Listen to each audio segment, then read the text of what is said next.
নির্বাচনে মোট ১,৯৮১ জন প্রার্থীর মধ্যে প্রথমবার ভোটে লড়ছেন ১,৬৯৬ জন।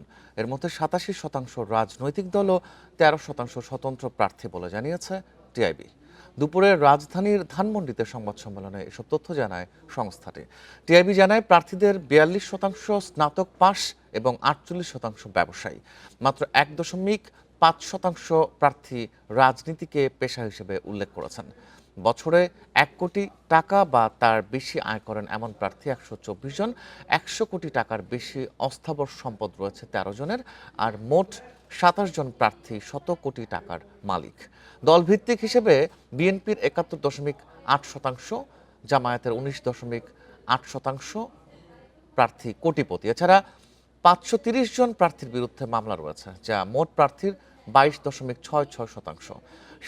২৫% প্রার্থী ঋণগ্রস্ত, ২১ জন প্রার্থী দ্বৈত নাগরিকত্ব ত্যাগ করেছেন এবং ৩১ জন প্রার্থী বৈদেশিক উৎস থেকে আয় করেন বলেও জানায় টিআইবি।